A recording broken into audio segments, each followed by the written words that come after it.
Assalamu alaikum students. Today we are going to discuss a very important poem, and it is important because it is perhaps the most relevant to human situation in present times.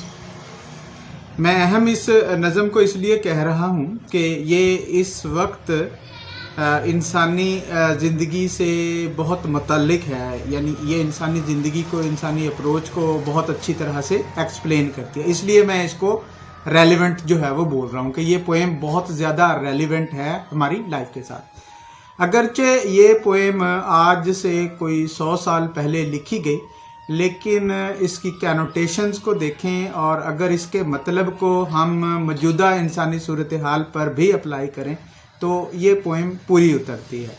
ये poem first year students के लिए है और उनके syllabus में शामिल है।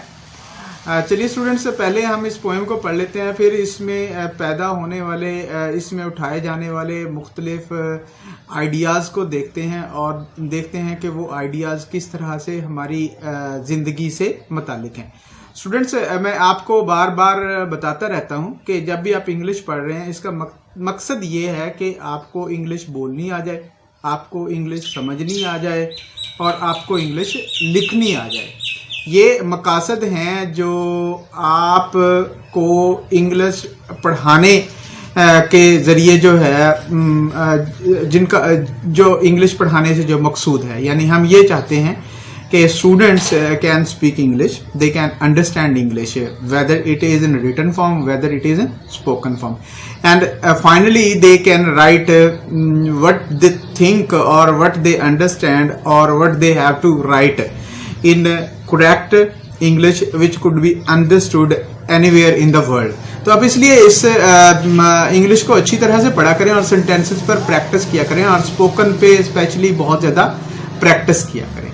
Spoken English आपके लिए बहुत ज़्यादा इम्पोर्टेंट है क्योंकि बहुत सारे इंटरव्यूज़ आपको देने पड़ेंगे अपनी प्रैक्टिकल लाइफ में, when you will have to impress yourself through your spoken words that you are a person who can communicate in English। अब बहुत सारे लोग इंटरव्यू के बाद शायद सारी उम्र उनको इंग्लिश की ज़रूरत नहीं पड़ती, लेकिन it is one of the requirements of English. Okay students, पहले हम पढ़ते हैं, फिर उसके बाद, क्योंकि बात तो जितनी मर्जी लंबी करते चले जाएं, ये लंबी होती चली जाती है। The hollow man, T S. Eliot ने इसको लिखा है और ये एक बहुत मशहूर शायर है। और इसमें वर्ड्स को आप जो है वो देखिएगा, मेरे पास पेज नंबर 77 है, आपके पास पेज नंबर डिफरेंट हो सकता है, लेकिन आप बुक्स जो है वो लाजमी खोल लिया करें जब आप इस किस्म की पोइम्स को किसी भी टीचर के साथ या मेरे साथ यहाँ पे कर रहे हैं। अच्छा जी, पहली लाइन जो है वो देखें, रन ऑन लाइन है, we are the hollow man, we are the stuffed man leaning together, head pieced filled with straw. यहाँ पे हमें फर्स्ट जो पॉज जो है मिलता है, देन अलास, जिसे हम जो है अफसोस की अलामत जो है वो कहते हैं। शायर क्या कह रहा है, we are the hollow man, हम खोखले इंसान हैं।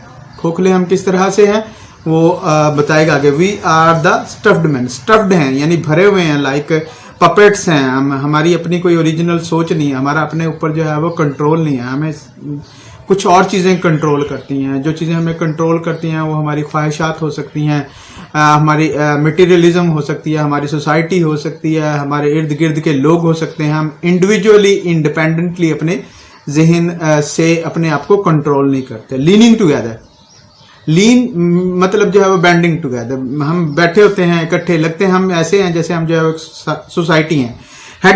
Head piece filled with straw, alas, यानी हमारे दिमाग में हम समझते तो हैं कि ब्रेन है, लेकिन ये एक खोपड़ी है जिसके अंदर घास जो है वो भूसा भरा हुआ है। ये आम सा एक्सप्रेशन है, लेकिन टी.एस. इलियट ने इसको बहुत ही यूनिक किस्म के अंदाज में जो है वो पेश किया है। ज़्यादातर इंसानों की, ज़्यादातर लोगों की अपनी कोई सोच नहीं होती, उनको बहुत सारे दूसरे लोग जो है वो कंट्रोल कर रहे होते हैं।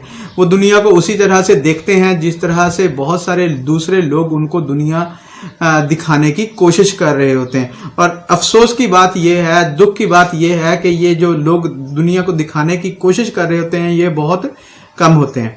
अब ये क्या है, क्यों है, इस पे एक बहुत लंबी डिबेट हो सकती है। आप खुद से उसका अंदाजा कर सकते हैं, उसको अपने फ्रेंड्स के साथ जो है वो एक्सप्लेन कर सकते हैं कि ये ऐसा क्यों है, क्या वजूहात हैं जिसकी वजह से बहुत सारे लोगों को कुछ लोग जो है वो गाइड करते हैं, उनको हम जो है वो अहले इल्म भी कहते हैं। टायरनी जो है वो ये है सिचुएशन की कि उनको हम लोग जो है वो अहले इल्म कहते हैं। हालांकि अगर हम जो है वो अपनी सिचुएशन में देखें, अहले इल्म ने अपना इल्म कभी भी उन मकासद के लिए इस्तेमाल नहीं किया जिन मकासद के लिए उनको इस्तेमाल करना चाहिए था, ताकि इंसान की ज़िंदगी इस यूनिवर्स में बेहतर हो जाती है। हर कोई जो है वो अपने मफादात के पीछे भाग रहा होता है, मगर ये पॉलिटिकल कैनोटेशंस आ जाती हैं। इसके बावजूद जो है वो दे आर इम्पोर्टेंट, हमें समझने की ज़रूरत है। Our dried voices when we whisper together.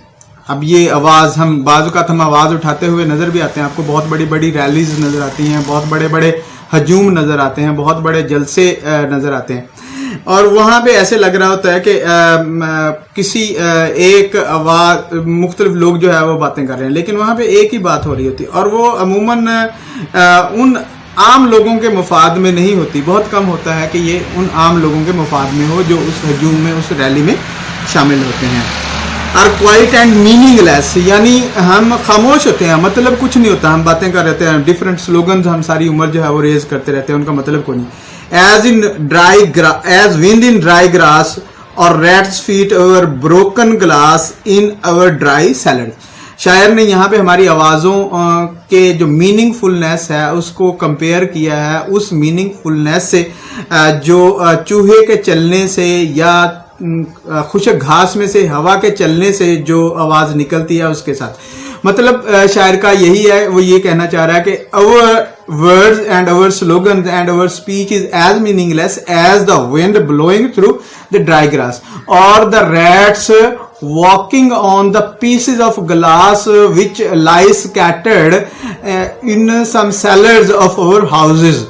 यानी यहाँ पे बिल्कुल एक मायूसी का इजहार कर दिया गया। अब ये इस मायूसी को समझ के मायूस नहीं होना चाहिए, बल्कि अपने तर्जे अमल को तब्दील करने की जरूरत होती है। आगे जो कहता है shape without form, shade without colour, यानी शेप है हमारी लेकिन उसमें कोई तरतीब नहीं है, उसे एक अंदाज में नहीं लगाया गया। और आपको पता है जितनी भी जिंदगी में खूबसूरती है वो किससे पैदा होती है? तरतीब से पैदा होती है। मीनिंग में जो है वो जितनी भी वुसत पैदा होती है, मीनिंग में जितनी भी रेलेवेंस पैदा होती है वो एक तरतीब से पैदा होती है। शेप विदाउट कलर, अब आपको पता है कलर के बगैर क्या है, सारी चीजें शैडो हैं, एक जैसी जो है वो रह जाती हैं, और हम वाकई जो है वो शैडो हैं, क्योंकि हम में से अक्सरियत एक ही तरह से बात करते हैं, एक ही तरह से सोचते हैं और एक ही तरह से जिंदगी गुजारते हैं। तो वी आर शैडो। होना क्या चाहिए था? अल्लाह ताला ने हमें मुख्तलिफ बनाया है, इंडिविजुअल हम डिफरेंट हैं, लेकिन हम सोचते उसी तरह से हैं।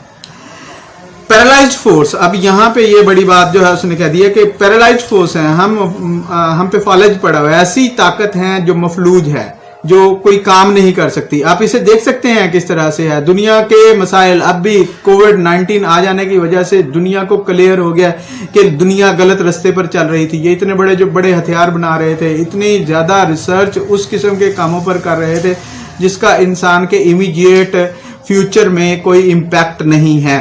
तो क्या जो है वो कम से कम ये नहीं है कि इस किस्म की चीज़ों पे रिसर्च नहीं करनी चाहिए, लेकिन उन चीज़ों पे रिसर्च ज़्यादा करनी चाहिए जिन चीज़ों पर जो है, जिन चीज़ों का इंसानी ज़िंदगी पर ज़्यादा इम्पैक्ट है। लेकिन ऐसा आपको पता है कि नहीं हो रहा है, सारी दुनिया में नहीं हो रहा है।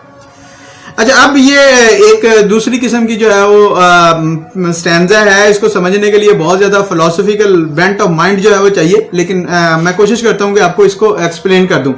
Those who have crossed with direct eyes to death's other kingdom remember us, if at all, not as lost violent souls but only as the hollow man, the stuffed man।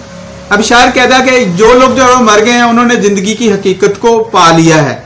ज्यादातर चांसेस तो ये है कि वो हमारे मुतालिक बिल्कुल भूल गए होंगे कि हम जो है वो हैं क्या, लेकिन अगर वो हमें याद भी रखते हैं तो वो हमें किस तरह से याद रखते हैं? हमें गुमराह इंसानों के तौर पर नहीं याद रखते। अमूमन इंसान को जो है वो गुमराह इंसान के तौर पर पेश किया जाता है, और गुमराह इंसान के लिए माफी का चांस होता है और बहुत बड़ा एस्केप इंसान के लिए रख दिया गया। लेकिन शायर के मुताबिक इंसान जो है वो गुमराह नहीं है, बल्कि शायर ने उन लोगों की आवाज को जो है वो पहुंचाया है जो मौत हो गए हैं, जो फौत हो गए हैं, जिन्होंने जिंदगी की हकीकत को पा लिया है, उन्हें जिंदगी की समझ आ गई कि जिंदगी जो है वो क्या थी, कि हम भटके हुए इंसान नहीं है, हम खोखले इंसान हैं, हमें वो सलाहियत ही नहीं है, हमारे अंदर कुछ भी नहीं है, स्टफ्ड मैन है, पपट्स हैं। अब पपट्स आपको मैं बार बार बता रहा हूं, पपट्स जो है वो क्यों कहा गया, क्योंकि हम अपने जहन से नहीं सोचते, अपने एनवायरमेंट को नहीं समझते, हम लोगों के जहन से सोचते हैं, दुनिया को उस तरह से देखते हैं जिस तरह से लोग हमें दुनिया के बारे में बताते हैं। बहरहाल स्टूडेंट्स, ये पोएम थी फर्स्ट ईयर के लिहाज से। ऑफ कोर्स आपको जो बहुत ज्यादा इंपॉर्टेंट चीज होती है वो यही होती है कि आप अपने एनवायरनमेंट को समझें लिटरेचर के थ्रू, और उसके बाद ऑफ कोर्स आपसे क्वेश्चन जो है वो पूछे जाते हैं ताकि आप इनको बता सकें कि आपको इंग्लिश लिखनी आती है। उसके बाद with reference to the explanation with reference to the context पे एक क्वेश्चन होता है जिसके जरिए अगेन आपकी लैंग्वेज कैपेबिलिटी चेक जो है वो की जाती है कि आप इतनी करेक्ट लैंग्वेज लिखें। इसके अलावा आपसे कुछ वर्ड्स के मीनिंग जो है वो पूछे जा सकते हैं। इस किस्म के क्वेश्चन आपसे एग्जामिनेशन में पूछे जाते हैं। अगर आपको इसमें कोई और प्रॉब्लम लगे तो आप मुझे कमेंट्स के थ्रू बता सकते हैं, और प्लीज इन वीडियो लेक्चर्स के जो वीडियो लेक्चर्स की क्वालिटी पर कमेंट्स के थ्रू जो है वो मुझे बताइए लाजमी। इसके अलावा मेरे चैनल एडमिट पब्लिक को लाजमी सब्सक्राइब करें यूट्यूब पर। आपका बहुत शुक्रिया। अल्लाह हाफिज।